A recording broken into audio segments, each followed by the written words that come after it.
evening. And we're going to begin this evening with our keynote speaker, Dr. Nicholas Meriwether. Nicholas Meriwether is a cultural historian whose work focuses on American literature and history in the 19th and 20th centuries. Educated at Princeton, Cambridge, and the University of South Carolina, he is now with the Center for Counterculture Studies, where his work focuses on psychedelic poster art and the Haight-Ashbury in the 60s.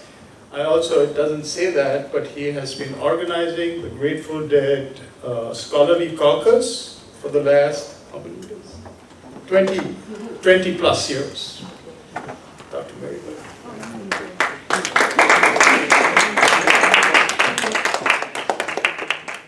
Thank you, Debashish, for that kind introduction.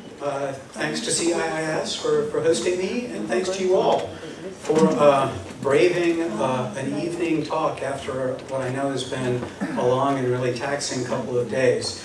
Apropos of that, you will be relieved to note that as I was looking at the schedule and I was thinking, after so much heavyweight stuff has already been thrown at you, it would be cruel and unusual punishment to give you lots and lots of high theory. So I stripped out almost all of that in favor of giving you what I hope will be a good overview that nonetheless sounds a number of notes that you've been encountering in other forms and other guises over the last couple of days.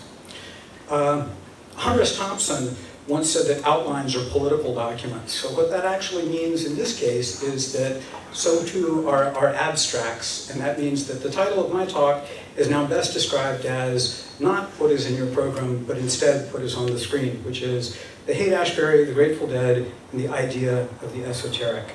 So think of it as being more story and less theory, which you've already had a surfeit of, I think. My topic gets at one of the larger issues this conference is exploring, which is the tangled and still contentious legacy of the counterculture today, and some of the exotic elements that it embraced that led to that reception. That stigma began at the time. When the Haight-Ashbury exploded in the nation's consciousness in the 1960s, commentators were quick to note the prevalence of what they viewed as outlandish ideas and far-fetched beliefs, from Egyptology to a wide range of occult and spiritual traditions. As elements in what became identified in the counterculture, these subjects were often used as cudgels by detractors bent on denigration and dismissal.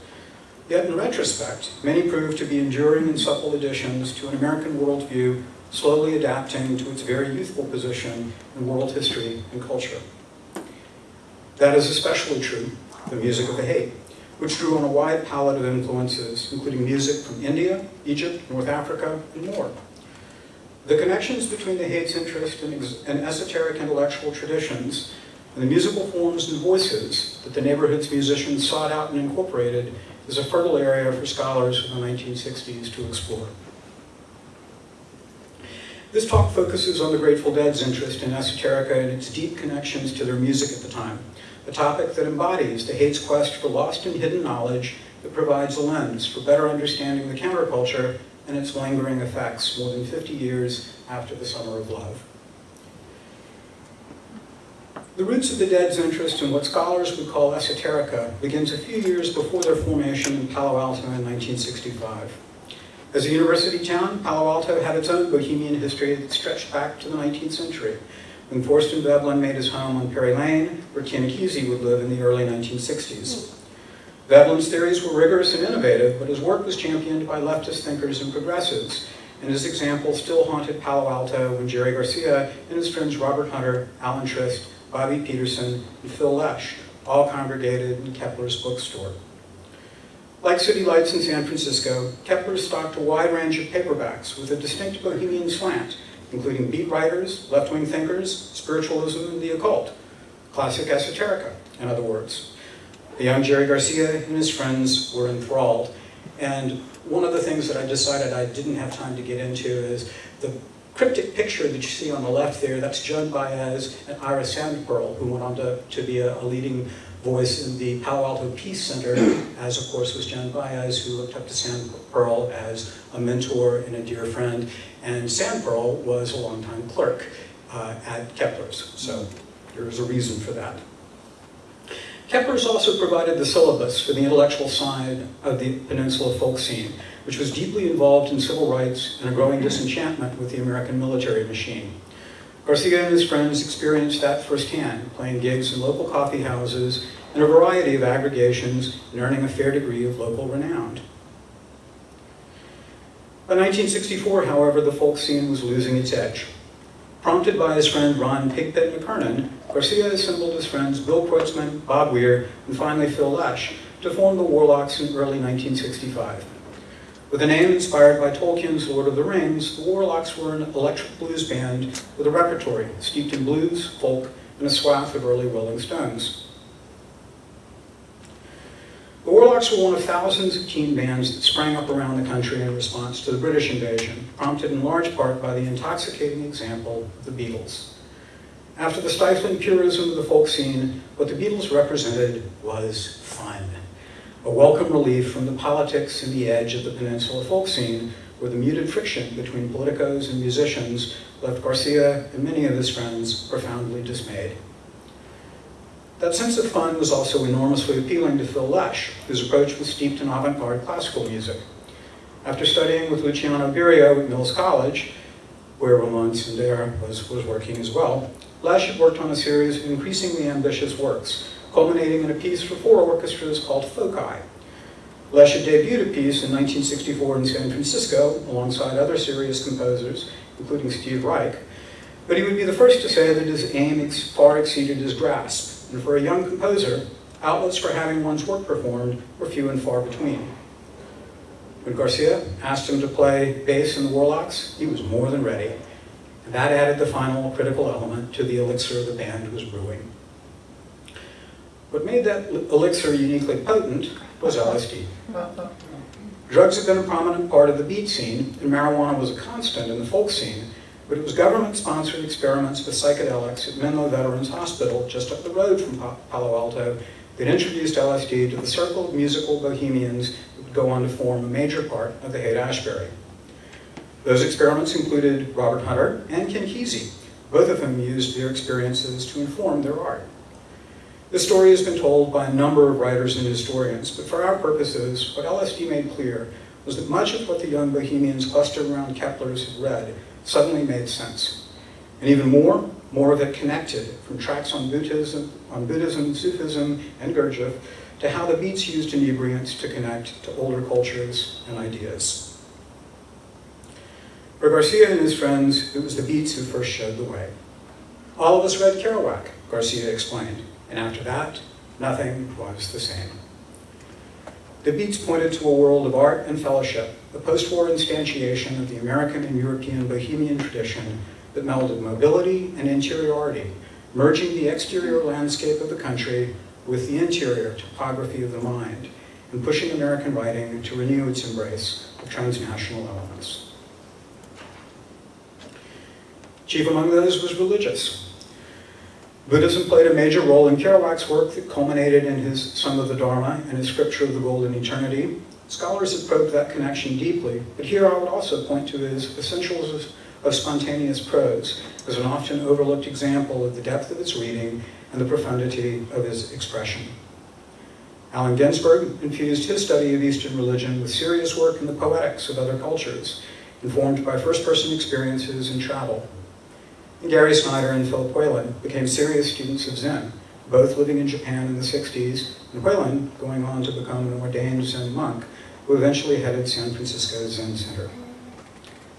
For the Beats, interest in the East was part of an outward orientation they inherited from the Lost generation, whose expat interests clustered in Paris and Tangiers, but included a diasporic sense that the world was a far better place for an American artist and intellectual than the States.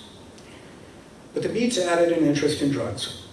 Not only did they see a connection between the East's spiritual and religious interests and its historical and cultural use of cannabis, they also saw a suppressed tradition of enlightenment prompted by inebriants and stimulants that had been systematically suppressed in Europe, principally by religious authorities, beginning in the Middle Ages. They weren't entirely wrong. Christianity had indeed asserted a monopoly on the interconnected ideas of grace, salvation, and enlightenment. An ingestion of a substance outside of the church's control was indeed considered a threat to that divine hierarchy.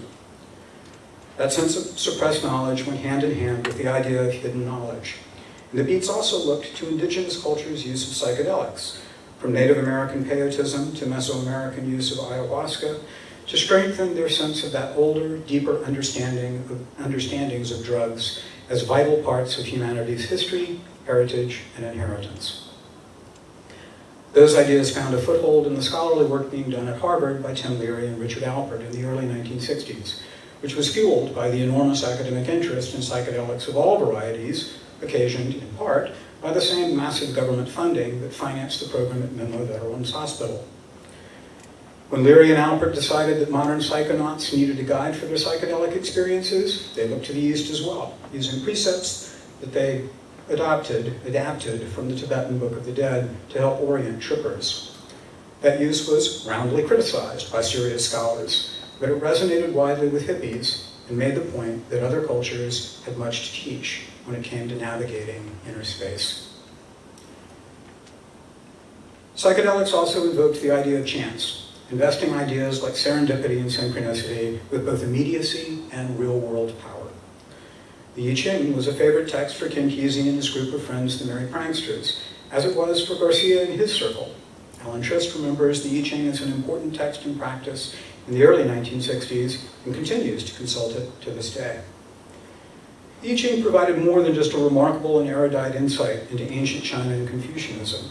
It was also a lesson in divination. How chance could lead to insight, wisdom, and enlightenment.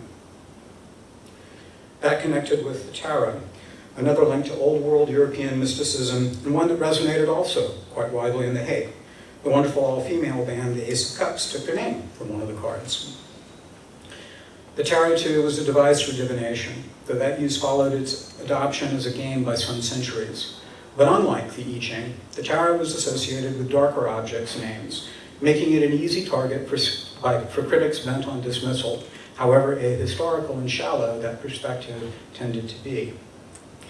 As more and more journalists and social scientists began to spend time in the Haight, wide-eyed pronouncements by students of mysticism in myriad forms left reporters scratching their heads and scrambling their accounts, facilely equating the sincere interest of the journeyman with the faux learning of a charlatan.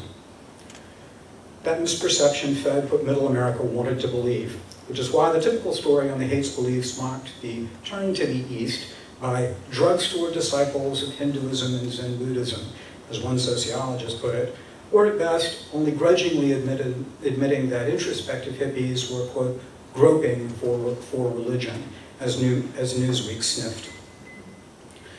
Not all mainstream religious figures joined in the rush to judgment. In San Francisco, Glide Memorial Church made it a point to embrace hippies, as did a number of priests and clerics ministering to the Haight. One prominent Episcopalian priest served as an expert witness in Grateful Dead lyricist Bobby Peterson's trial for marijuana possession, even defending his use of the drug as sacramental. He was one of several religious leaders who believed that the hippie movement offered a chance to revitalize their faiths.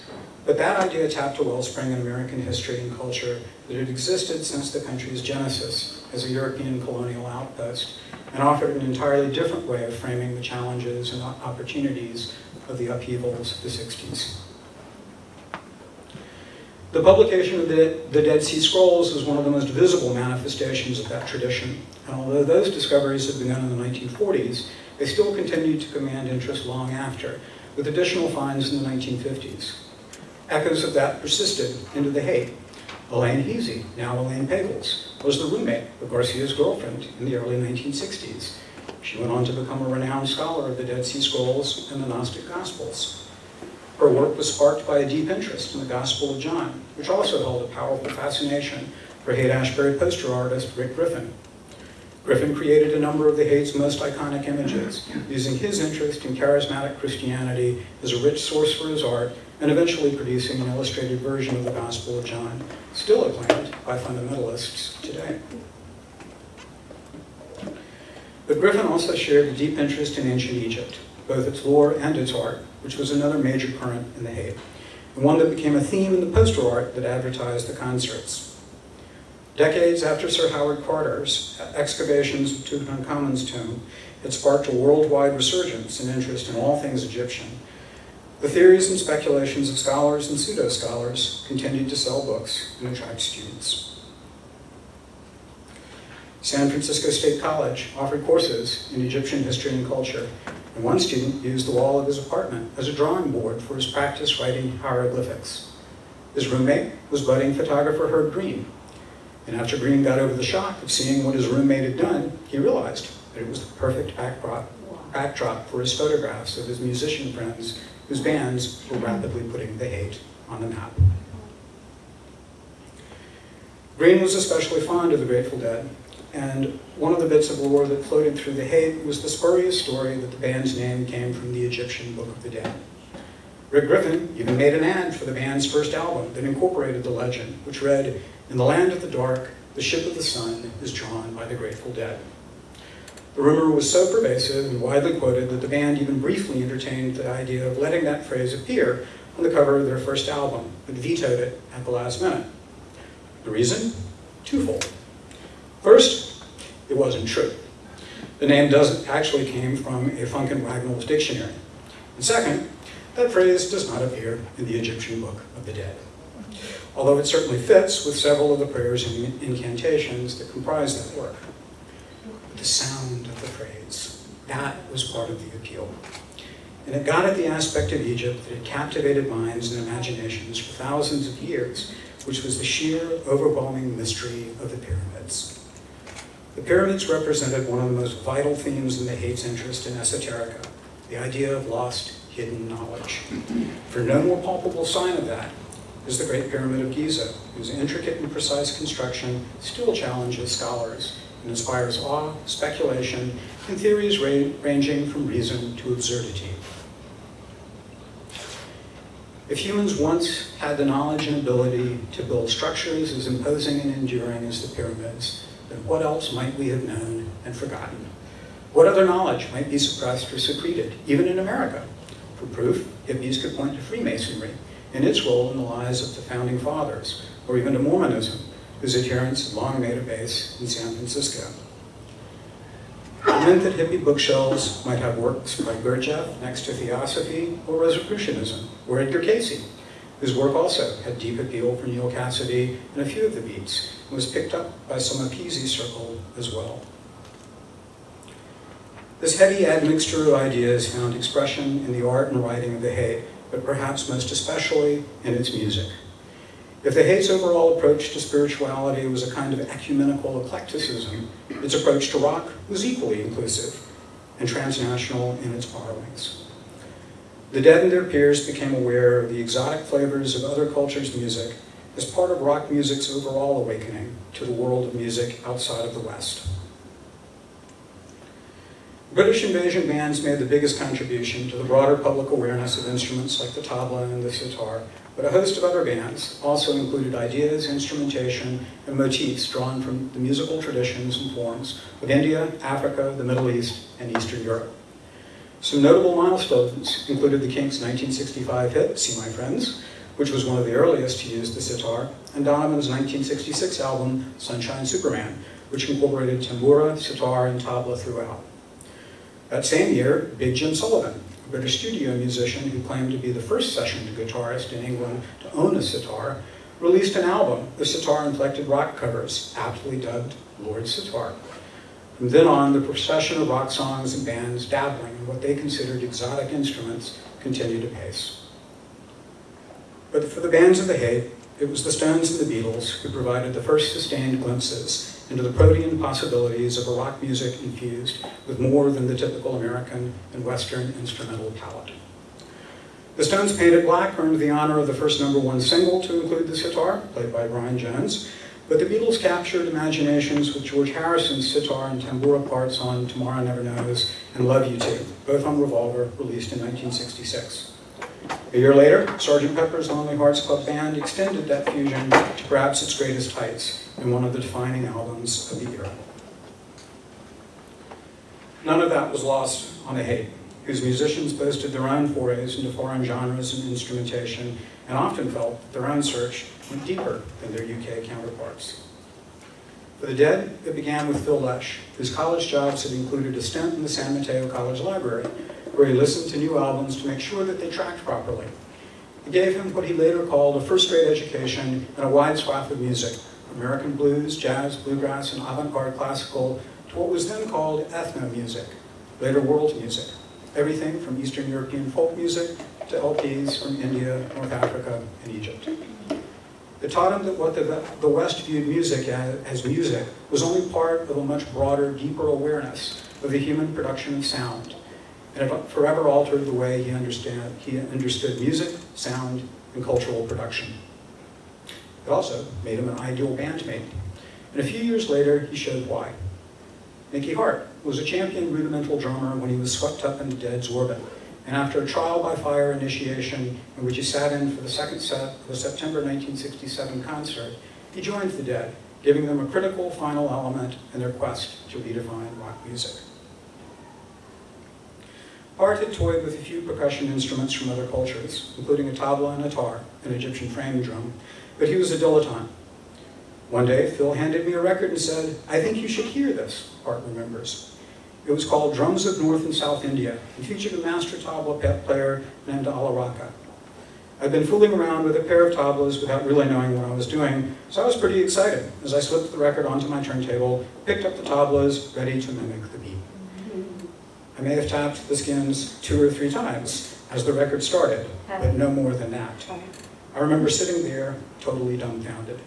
It sounded like 5 or 6 guys playing these tight, muscular, rhythmic cycles that constantly changed. Every time I thought I had the beat nailed, it would evaporate, only to pop up a minute later as a completely new rhythm. No way could this be one middle-aged Indian. But that's what the liner notes said. For Hart, it was an epiphany. He was amazed to discover that Alaraka was widely known, even revered. He was a Mozart of my instrument, Hart marveled, an Einstein of rhythm, and yet world music was arranged into such a rigid caste system that I had never heard of this man. Nor had anyone ever told me that in India, drummers had refined the art of rhythm to such a sublime complexity that it sounded, even to someone who had been working with it all his life, like magic. A few months later, Hart arranged to meet Alaraka after a concert. At that meeting, the tabla master showed him a simple rhythm game that, in Hart's word, quote, destroyed my beliefs about rhythm. Rhythm is just time, and time can be carved up any way you want. Years later, Alaraka remembered the encounter, saying, "What a strange boy. He liked the difficult things." For Hart, the lesson launched him on a lifelong mission to study the drum and the role of drumming across the globe, which in time would lead to several books documenting his pursuits and earn him the respect of academic ethnomusicologists, especially for his support of a wide range of recordings and causes. His bandmates shared his fervor, and they too liked the difficult things, practicing for hours a day as they learned to master the complex rhythms that Hart introduced. Songs like The 11 were based on demanding meters, but the Dead introduced complex rhythms into even their adaptations of folk materials, turning Noah Lewis's viola lead blues into an 11.5 bar blues, for example. The Dead released 3 more albums in the 1960s after their debut, which they quickly dismissed as juvenilia, an unfair estimation that nonetheless made prophetic by the increasing ambition and achievement of their next 3 albums. Those are the ones you see there. The cap of that work is the monumental Live Dead, a masterpiece that represents a high-water mark in San Francisco rock and psychedelic rock in general. Recorded in spring 1969, the album showcased the Dead's approach to performance in a critically acclaimed release whose recording they approached as a deliberate composition, taping a series of concerts in sets they had conceived and performed as a unified suite of songs. Live Dead earned the band accolades and adherence, and it cemented their reputation as a live band non-pareil. It is still hailed as one of the best live albums in rock music. But that reputation has overshadowed the 2 albums that preceded it, Anthem of the Sun, released in 1968, and Oxymoxula, released the following summer. Those 2 albums encapsulate this talk by introducing the last element in the Haight spiritual-religious cosmography, which is really science fiction. Science fiction was always a part of the Dead's hit library, with books like Theodore Sturgeon's More Than Human even providing a metaphor for how they wished to improvise collectively, each musician acting as a finger on a hand communicating telepathically through the music. But they also experienced science fiction framed in religious terms, and several band members and associates dabbled in Scientology. Scientology first crept into the Dead's world before they were the Dead, snaring Robert Hunter along with two other band associates, David Nelson and Willie Leggett, in 1964. The three of them even moved briefly to Los Angeles to study what they considered, quote, science fiction magical powers. But once there, they rapidly tired of the regimen and found its reverence for founder L. Ron Hubbard both odd and discomforting. And the fact that Scientology was deeply intolerant of drugs, especially psychedelics, suggested that it offered nothing in the way of guidance in addressing the power and transformation of the psychedelic experience. That intolerance also suggested to them that Scientology could not withstand the kind of cold, clear light that psychedelics could bring to human belief and behavior. Bob Weir dabbled in Scientology in 1968 during a particularly difficult personal period based on advice from bandmate Tom T.C. Constantin. He thought Scientology's pragmatic approach to self-improvement would help him forge ahead in his own project, which was bridging the demanding styles of Garcia and Lesh. But after a few months, he, quote, neither felt nor played better, as he put it, and was, quote, tired of paying money for nothing, and quit. T.C. did not. By then, he was deeply into it and continued his studies after joining the band in 1968. His commitment and its demand for proselytization contributed to his departure in January 1970. But T.C. enjoyed bantering with Garcia about some of Scientology's more arcane science fiction elements, which were a function of founder L. Ron Hubbard's salad days as a pulp science fiction writer. Critics find Scientology's cosmology, and much of its theology, not far removed from those humble origins, which tend to horrify mainstream religionists with their near-flippant extravagances that stand in for rites such as baptism, marriage, and funerals, not to mention much of its theology. But in Haight-Ashbury terms, and on a strictly artistic level, Hubbard accomplished something that was interesting. After a fairly brief and only occasionally successful writing career, imagining worlds in space, he took that talent and turned it to religion, and created one, lock, stock, and barrel. The fact that the Dead, like many adherents, would decide that Scientology was essentially a con job based on coercion and willful self-deception didn't alter that fundamental accomplishment. After his dalliance in LA, Robert Hunter plunged into other traditions, including Subud, an Indonesian neo-yogic practice, and Gurdjieffian thought. These informed his own literary project, a Joycean attempt to create an language beyond words. Though abortive, that experience proved far more germane to his next artistic effort, which was writing lyrics for the Dead. Yet the lesson of Scientology was complicated, destructive and cultish, to be sure, but wildly imaginative as well. And most of all, it was complete, whole, a world in itself that went from far-flung, wholly untethered fancy to concrete day-to-day prescriptions and proscriptions, a world incarnate. That had immense appeal. The Seekers of the Haight have one other example of science fiction and religion, Urantia. Like Scientology, Urantia deployed science, or science fiction, in integral ways. Unlike Hubbard, whose authorship was central to his establishment of himself as a cult figure, Urantia had no known authors, though several were later identified. First published in 1955 by the foundation of the same name, the Urantia book is a mammoth 2,000-plus page tome that purported to be written by extraterrestrial visitors to Earth, which was called Urantia. These celestial aliens were part of a fantastic monotheistic cosmology that culminated in a loose adaptation of the Bible, updating it to include an astrophysical and science fictional retelling of creation and Christianity, claiming Jesus as a fuzzy avatar of this galactic religion. Garcia was entranced, and the book floated through the band's house in the Haight. Years later, TC even made it a point to thank Jerry for introducing it to him. For the band, Urantia was not persuasive, but it was significant. If a dominant religion with 2,000 years of theology informing it, weaving it into the very core of Western culture, could be rewritten and adapted to encompass the farthest extremes of astronomy, astrophysics, and sheer unadulterated science fiction, and what might their musical vision accomplish? The challenge was not just abstract, however. Psychedelics imbued life with a kind of majesty, meaning, and mythopoesis that the Haight embraced, and as the neighborhood buckled under the weight of thousands of pilgrims and escalating police and media harassment in 1967, it also took on the glow of a vanished utopia.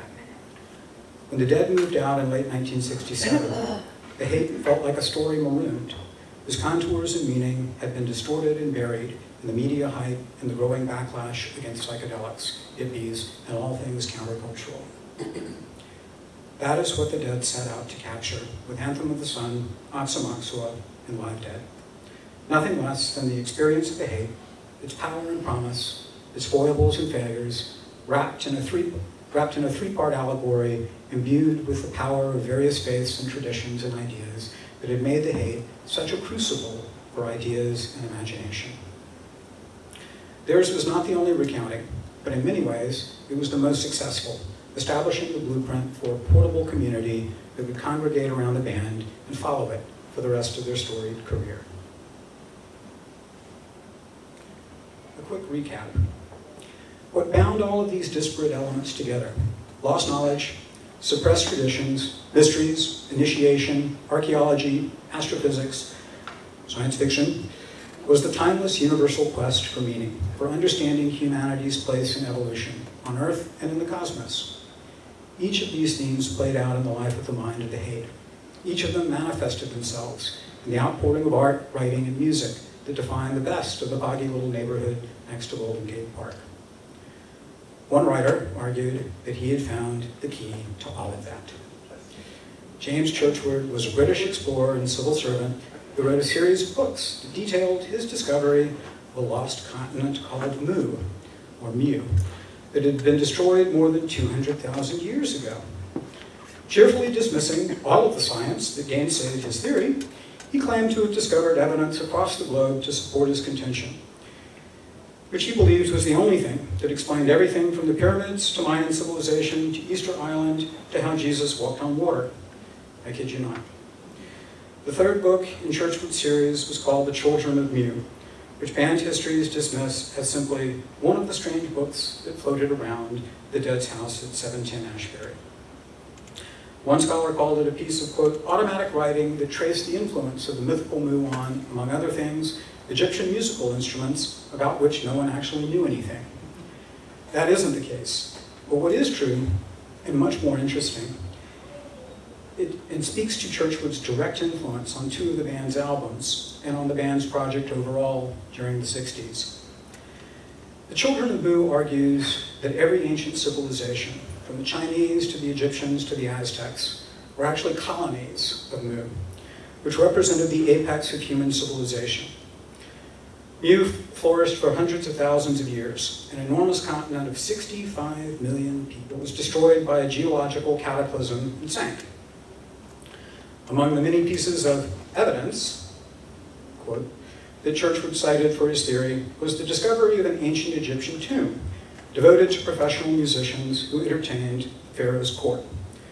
The artifacts and inscriptions there described an orchestra that played the mythical Anthem of the Sun, a piece that recast ancient Egyptian religion as a testament to Churchward's all-encompassing theory. The Dead's use of that might just have been a passing fancy, a bit of whimsy, or a tongue-in-cheek nod. The album made an argument for much more. Arranged into two long suites, Anthem of the Sun presented the band's first sustained original work and offered a hint of what they were attempting to build, which was nothing less than an encapsulation of the Haight-Ashbury as they had experienced it and helped to define. It might have ended there, but Anthem of the Sun felt incomplete. A start, but not a conclusion. And here are a bunch of things that I thought I should cut out. I'll make a quick minor aside. Each one of the songs on the album does a great job of weaving back between the band's own history, their experiences with their very first patron and benefactor, Augustus Osley Stanley, who was the unofficial chemist who was responsible for creating a huge quantity of the LSD that was a big part of the 60s and the Haight-Ashbury. And the Dead wove all of this into that second album. That's Anthem of the Sun. It might have ended there, but Anthem of the Sun felt incomplete. Oxomoxua marked the next step in that project, a studio album that the band labored on for more than a year, incurring staggering debts to the record label as they labored to bring their visions into reality. The first flourishing of the songwriting partnership between Garcia and Robert Hunter, Oxomoxua presented a set of songs that ranged from Americana to full-blown psychedelia, opening and closing with two powerful songs that frankly, if gently mocked, the idea of prophets and gurus, St. Stephen and Cosmic Charlie.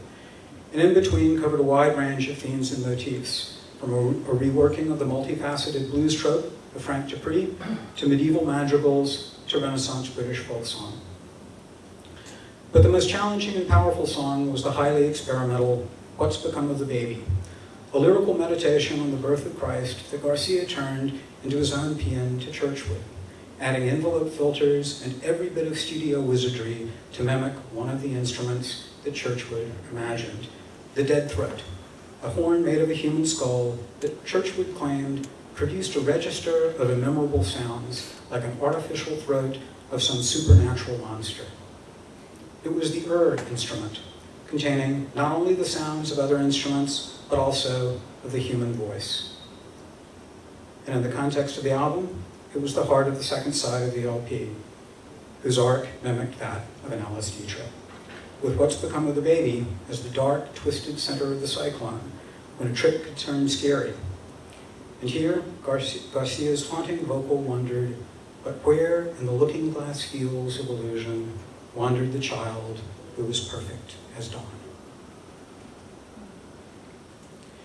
It was a paean to lost innocence and to the hate, and the fact that it was rooted in both Hunter's and Garcia's childhood in the Catholic Church made it somehow all the more fitting, a return to the familiar after years of exploration. Most of all, that overtly religious sensibility was something they had learned to court in concert. Many of the bands in the Haight had fans. On a good night, the Dead considered Quicksilver Messenger Service to be the best band on the planet. Janice and Big Brother could raise the roof. Country Joe and the Fish could enthrall. But everyone said that at their best, what the Dead could achieve was something special, profound, unique. Ralph Gleason likened it to Benny Goodman, what Benny Goodman fans would call getting sent.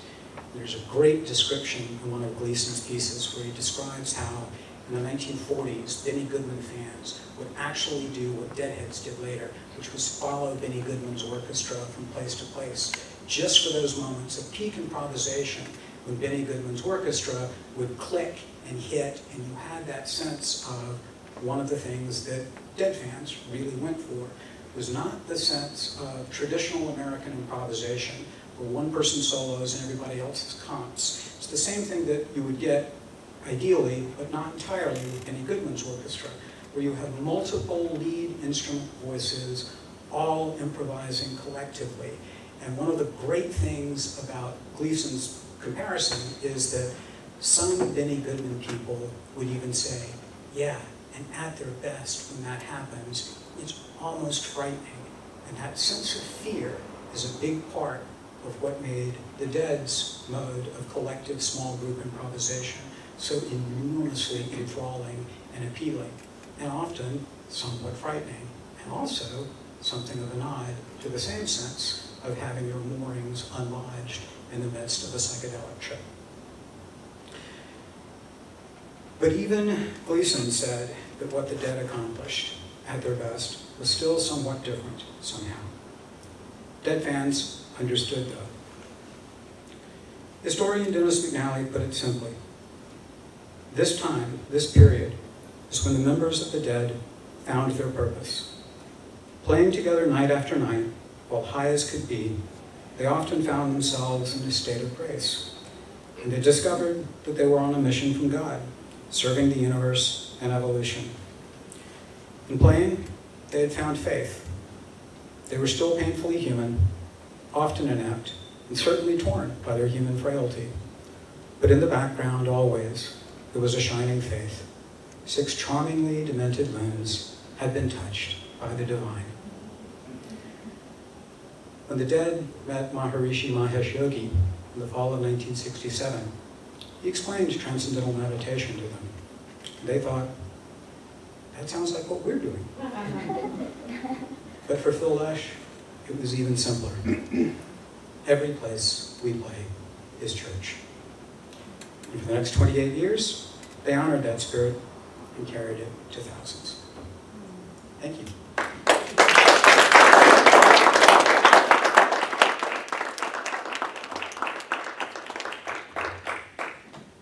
We've got a few minutes if anybody's got questions, comments, expostulations. Yes, sir. It would just be nice to mention that Haridas and Veena Chaudhry's son, Oshin, played in Big Rhythm Band. Yeah, oh, So I wanted to make sure, since you are speaking here. very much, yes, absolutely. Very good point. And there's so much more. Like I cut out all of the stuff about Ravi Shankar being at Monterey Pop. I mean, yes, wonderful connections. Thank you. Quick question, that last quote, that was from McNally? Yeah. Where? Something from Hey, Hey. was that last quote from McNally and Yeah, from long where? change step. Okay, do you have a page number? Not on me. Oh, actually, yes, I do. It's page 231. Thank you. And then the other question was, I missed one of the, you said Hunter was in LA and he dabbled with Scientology and then something and then Gurdjieff. What was the middle one? Subud. What? Subud. S-U-B-U-D. What's that? It's a Sufi, Malaysian Sufi or something. Yeah. Okay, thank you. Alistair Crowley played a very important role in Britain. I almost mentioned Crowley because Crowley is a huge influence on Hubbard, and he connects with Anton LaVey, who's Church of Satan here. But that was just one of those things where it's like, Just an influence, well, floating influence of something. and it's the really dark part of the story that directly connects with Manson and acid fascism and all of that. And I figured the rest of my talk was actually fairly pleasant and positive. And I was giving you enough negative stuff with the just sheer lunacy of Scientology that I figured, okay, let's not go really dark and nasty. But yeah, I had a great slide for it too, because boy, Satanism gives you wonderful images. But I decided not to bomb your trip tonight. Thank you.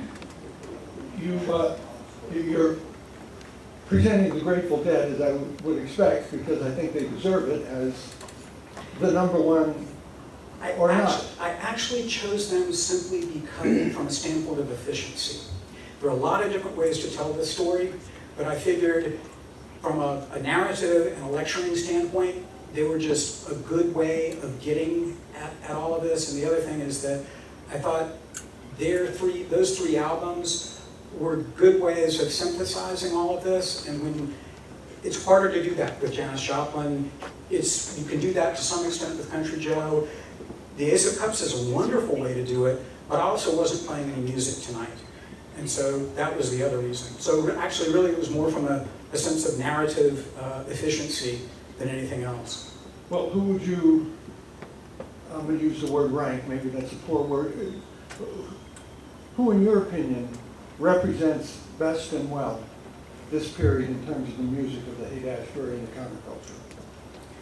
I think the Dead's journey is wonderfully archetypal. I think you go from that first band, which really is a teen pop band, to just a monster psychedelic. You know, the power of their approach to small group improvisation, I think, is non-equivocal. I think the Jefferson Airplane, another one of my huge favorites.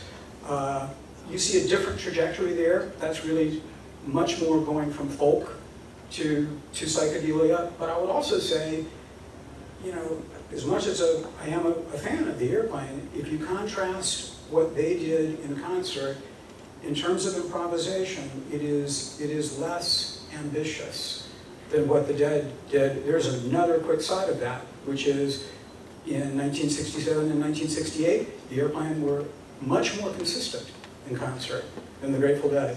It's another huge thing about the Dead, is that by shooting for that kind of improvisation or telepathy every night, sometimes, when it worked, it was sublime. It didn't always work. And the Airplane, I think, had fewer off nights early on. That changes. By the time you get to 1969, 1970, the Airplane's having a lot of off nights. Great question. Thank you. Yes, ma'am. You had mentioned Hunter's literary project before you started writing with Garcia. You had mentioned Hunter's literary project before, and I couldn't catch the name. The one, his Joycean project, he actually, if he gave it a name, he's never shared it. It did follow a project that he did name, which is called The Snarling Silver Trumpet. And that is, it's never been published. He did 2 revisions of it. Dennis McNally got to read one draft of it. I never have had that pleasure. Hunter controls his own archive very, very carefully. And now putting on my archivist hat, I can say one of the all-time great quests for me as an archivist of the counterculture in the 60s would be to make sure that archive gets into a good university. So, yeah, I look forward to you and I discovering that. So far, all we've got is references from people. Mickey Hart heard parts of that project and called it just amazing Joycean imagery. There's one tiny little instance of that in an outtake for one of the tracks that didn't make it onto Oxomoxoa, which is Hunter warming up by reciting from memory the first few pages of Joyce's Finnegan's Wake, which is mind-blowing. How do you get that? You can probably get it on archive.org. Okay, thanks. Yeah. It was on a European bootleg CD decades ago, too. Anything else? All right, well, listen, you guys have been incredibly patient and wonderful for this late at night after this long a day. Thank you so much for your time.